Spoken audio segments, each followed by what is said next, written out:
Hello everyone, dear students, हम कर रहे हैं सेकेंड यूनिट करंट इलेक्ट्रिसिटी।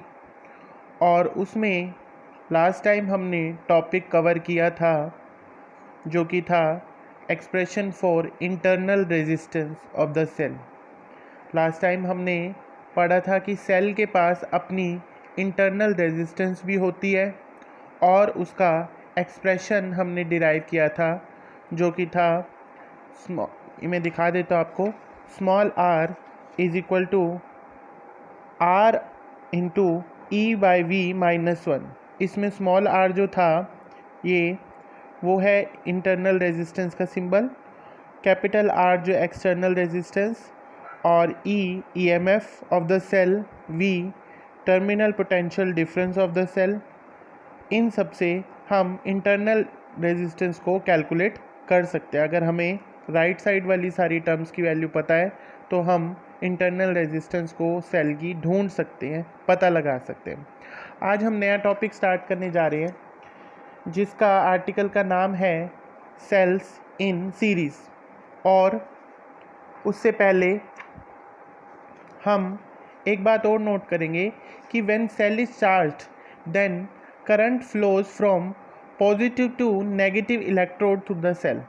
जब सेल को हम चार्जिंग पे लगाते हैं, चार्जेबल सेल्स भी होते हैं, उस समय जो करंट फ्लो करता है वो पॉजिटिव से नेगेटिव की तरफ फ्लो करता है। जबकि जब सेल डिस्चार्ज हो रहा होता है, यानी हम उसे यूज़ कर रहे होते हैं सर्किट में, तो उल्टा होता है, यानी उस समय चार्ज जो है वो नेगेटिव टू पॉजिटिव फ्लो करता है। पर चार्जिंग के दौरान इसका उल्टा होगा और जो वोल्टेज होगी वो E प्लस आई आर के बराबर होगी। इस केस में चार्जिंग के टाइम पर जो टर्मिनल पोटेंशियल डिफरेंस होगा वो EMF से ज़्यादा हो सकता है, आता ही है, यूँ कह लो।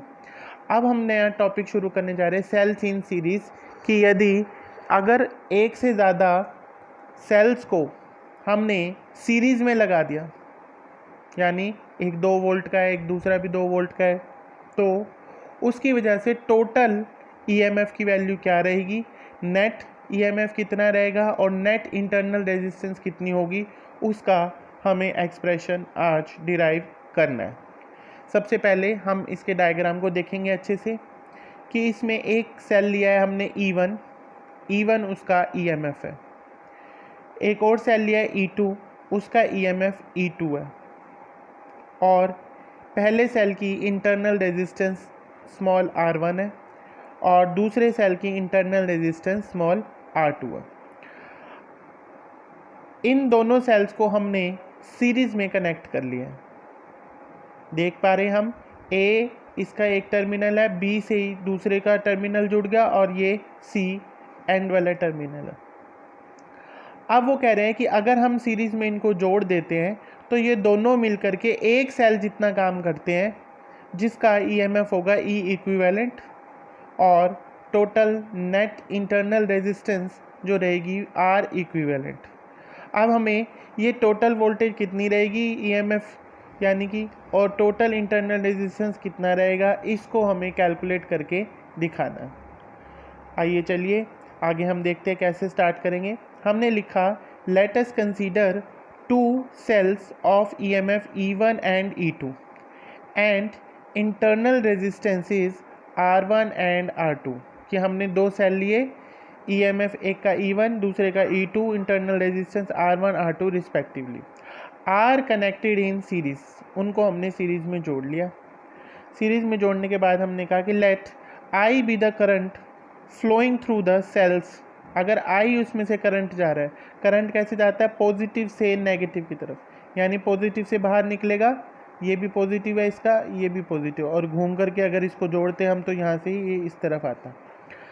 तो इस रिलेशन को जो कल हमने डिराइव किया था, अगर हम VAB लिखें, यानी potential difference between the 2 points A and B, वो किसके बराबर होगा, VA minus VB, VA minus VB।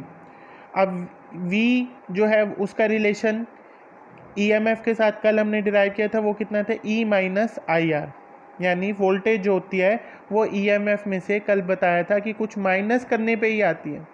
यानी इंटरनल रेजिस्टेंस जो स्मॉल R1 है उस पर भी तो कुछ वोल्टेज ड्रॉप होती है। उस वोल्टेज को जब हम EMF में से माइनस कर देते हैं तो हमारे पास टर्मिनल पोटेंशियल डिफरेंस VAB आएगा। यानी VAB को वैसे हम लिखें जनरलाइज तो VA माइनस VB, यानी कि potential at A minus potential at B is equal to EMF के साथ इसका रिलेशन भी लिख सकते हैं जो कि होता है E1 माइनस IR1। इसी तरीके से वोल्टेज लिखेंगे BC, B और C टर्मिनल, B पॉइंट ये रहा और C पॉइंट ये रहा, इनके बीच में हमने पोटेंशियल डिफरेंस की वैल्यू लिख ली जो कि क्या होगी VB minus VC equal to, इसमें अब E2 सेल आ रहा है तो हम यहाँ पर लिखेंगे E2 minus IR2, E2 minus IR2। इसी तरीके से अगर हम तीसरे वाले में A से और C के बीच में लिख देते हैं डायरेक्ट तो वो किसके बराबर होगा VA minus VC, VA minus VC। अब VA माइनस VC में हमने प्लस VB कर लिया और माइनस VB कर लिया। सेम टर्म चीज़ को हम ऐड भी कर सकते हैं और सब्ट्रैक्ट भी कर सकते हैं। हमने इसमें VB प्लस कर लिया और VB माइनस कर लिया, किसमें, इस ऊपर वाली टर्म में VA माइनस VC। और उसके बाद हमने माइनस VB को तो प्लस VA के साथ यहाँ पर ले लिया। फर्स्ट और लास्ट टर्म को देख पा रहे हैं हम, VA माइनस VB प्लस बीच वाली दोनों टर्म में ये प्लस है ये माइनस है, इसको आगे रख लिया VB माइनस VC। क्यों रखा है, ताकि ये दोनों बन जाए कि VA माइनस VB बन जाए एक ब्रैकेट और VB माइनस VC बन जाए। तो पहली ब्रैकेट देखो बन रही है VA माइनस VB और दूसरी ब्रैकेट बन पा रही है VB माइनस VC। तो VA माइनस VB की यहाँ से हम वैल्यू रख देंगे जो कि किसके बराबर है E1 माइनस IR1। इसी तरीके से VB माइनस VC की वैल्यू रखेंगे वो E2 माइनस IR2 आएगी, उसको हम यहाँ रख देंगे। इनको रखने के बाद हम आगे देखते हैं VAC ये किसके बराबर हो गया E1 प्लस